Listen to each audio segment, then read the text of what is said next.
బ్రహ్మదత్తునితో కుశనాభుని పుత్రికల వివాహము. బాలకాండ 33వ సర్గ. శ్రీవాల్మీకి రామాయణం. సర్వసమర్థుడైన కుశనాభుని మాటలను విని ఆ 100 మంది కన్యలు తండ్రికి పాదాభివందనమొనర్చి ఇట్లు పలికిరి. ఓ మహారాజా! సర్వత్ర సంచరించునట్టి వాయుదేవుడు అపమార్గమును అవలంబించి మమ్ములను బలాత్కరింపు దలచెను. అతడు ధర్మమును పూర్తిగా విస్మరించెను. మేము తండ్రి చాటుబిడ్డలము, పతిని ఎన్నుకుని విషయమున మేము స్వతంత్రముగా వ్యవహరింపము. మమ్ములను నీకిచ్చి పెండ్లి చేయినేమో వెళ్ళి మా తండ్రిగారినడుగుము అని మేము పలికితిమి.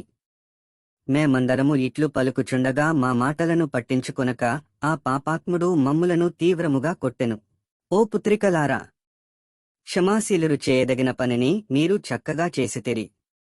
ఐకమత్యముతో మెలగి మన వంశ గౌరవమును నిలబెట్టితిరి. బిడ్డలారా! స్త్రీలకుగాని పురుషులకుగాని అపరాధులను క్షమించుగుణము కలిగియుండుట ఎనునది గొప్ప భూషణము. క్షమాగుణమును కలిగియుండుట అరుదైన విషయము. మీరందదును ఐకమత్యముతో ప్రదర్శించిన క్షమాగుణము దేవతలకును దుష్కరము. కుమార్తెలారా!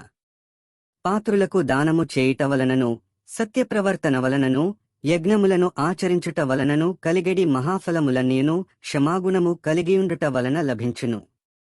క్షమయశస్కరము, పరమధర్మము ఈ జగత్తంతయు క్షమపైననే నిలిచియున్నది. ఓ రామ! దివ్యపరాక్రమశాలియు తగిన విధముగా నిశ్చయ బుద్ధిగలవాడును అయిన కుశనాభ మహారాజు దేశకాలములకు అనుగుణముగా తన వంశమునకు దగినట్లుగా కన్యాదాన విషయమై మంత్రులతో బాగుగా ఆలోచించెను. ఈ కాలమునందే చూలి యను పేరుగల ఒక మహాముని యుండెడివాడు. అతడు ఊర్ధ్వరేతస్కుడు, ఇంద్రియ నిగ్రహము గలవాడు, సదాచార సంపన్నుడు. ఒకానొకప్పుడు అతడు బ్రహ్మను గూర్చి తపస్సు చేయుచుండెను.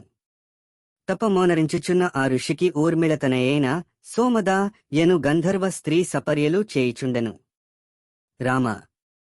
ఈ కథను వినుట వలన నీకు శుభమగును.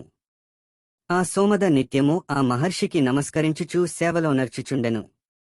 కొంతకాలము పిమ్మట ధర్మదృష్టిగల ఆమె శుశ్రూషలకు ఆ మహాముని సంతుష్టుడాయెను. ఓ రఘునందన! సోమద యొక్క సేవలు ఫలించిన సమయమున ఆ చూలి ముని ఆమెతో ఇట్లనెను. నీ సపర్యలకు సంతసించితిని. నీకు శుభమగుగాక. నీకేమి కావలయునో కోరుకునుము. తన శుశ్రూషలకు ముని సంతుష్టుడు కాగా ఆ గంధర్వ స్త్రీ ఆనందముతో పొంగిపోయెను. పిమ్మట మాటలలోని ఆంతర్యమును గ్రహింపగల ఆ మునితో వాక్చాతుర్యముగల ఆమె మృదు మధురముగా ఇట్లనెను. ఓ మహాముని! నీవు తీవ్రమైన తపమోనరించి బ్రహ్మవర్చస్సుతో వెలుగొందుచు బ్రహ్మతుల్యుడవైతివి. ఓ ధర్మబుద్ధి! బ్రహ్మజ్ఞానము గల ఒక పుత్రుని నాకు ప్రసాదింపుము.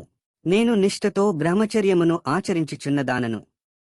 పవిత్రురాలను, నేను ఎవ్వరికిని భార్యను కాను, కాబోను. నిన్ను ఆశ్రయించితిని. నీ బ్రహ్మతేజస్సు యొక్క ప్రభావమున నాకు ఒక పుత్రుని అనుగ్రహింపుము. అందులకు నీవే సమర్థుడవు. నీకు పుణ్యముందును. ఆ బ్రహర్షి ఆమేడ ప్రసన్నుడై ఉత్తమోత్తముడైన ఒక పుత్రుని ప్రసాదించెను. చూలి మహర్షి యొక్క ఆ మానసపుత్రుడు బ్రహ్మదత్తుడు అని ఖ్యాతి వహించెను. అప్పుడు కుశనాభుడు తన కుమార్తెల వివాహ విషయమును గూర్చి మంత్రులతో సమాలోచన చేయుచున్న సమయమున సోమద యొక్క కుమారుడైన బ్రహ్మదత్తుడు అమరావతిని ఇంద్రుడువలె సిరిసంపదలతో తులతూగుచున్న కాంపిల్య నగరమును పరిపాలించుచుండెను. ఓ రామ! గొప్ప ధర్మబుద్ధిగల కుశనాభ మహారాజు తన 100 కుమార్తెలను బ్రహ్మదత్తునకు ఇచ్చి వివాహము చేయుటకు నిశ్చయించెను. మహాతేజస్వి అయిన కుశనాభ మహారాజు ఆ బ్రహ్మదత్తుని ఆహ్వానించి సంతుష్టాంతరంగుడై తన 100 మంది కన్యలను, కుమార్తెలను ఆయనకిచ్చి వివాహమొనర్చెను. ఓ రఘునందన! అప్పుడు బ్రహ్మదత్త మహారాజు ఇంద్ర వైభవముతో విలసిల్లుచు విద్యుక్తముగా వరుసగా ఆ వధువుల హస్తములను గ్రహించెను.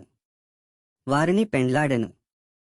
బ్రహ్మదత్తునికర, పాణి, స్పర్శ కలిగినంతనే ఆ 100 మంది వధువుల గూనిస్థితి మాయమయ్యెను. వారి మనోవ్యతలు తొలగిపోయెను. అంతట వారు నిరుపమాన సౌందర్యములతో విరాజిల్లిరి. తన పుత్రికలు వాయుదేవుని బాధల నుండి, గూని స్థితి నుండి విముక్తి బొందుటను జూచి ఆ కుశనాభ మహారాజు ఎంతయూ సంతసించెను. హర్షాతిరేకముతో పదే పదే పులకితగాత్రుడయ్యెను. బ్రహ్మదత్తునితో తన కుమార్తెల వివాహ మహోత్సవమును జరిపిన పిమ్మట కుశనాభుడు ఆయనను పత్నులతో సహా కాంపిల్యనగరమునకు పంపెను. బ్రహ్మదత్తుని వెంట పురోహితులను కూడా పంపివైచెను.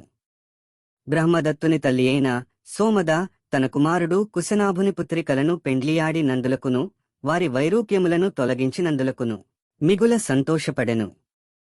వరుసగా తన కోడండ్లను సుకుమారముగా నిమురుచూ వారిని అభినందించెను. వారి తండ్రి అయిన కుశనాభుని ప్రశంసించెను. వాల్మీకి మహర్షి విరచితమై ఆదికావ్యమైన శ్రీమద్ రామాయణమునందలి బాలకాండమునందు 33వ సర్గము సమాప్తము.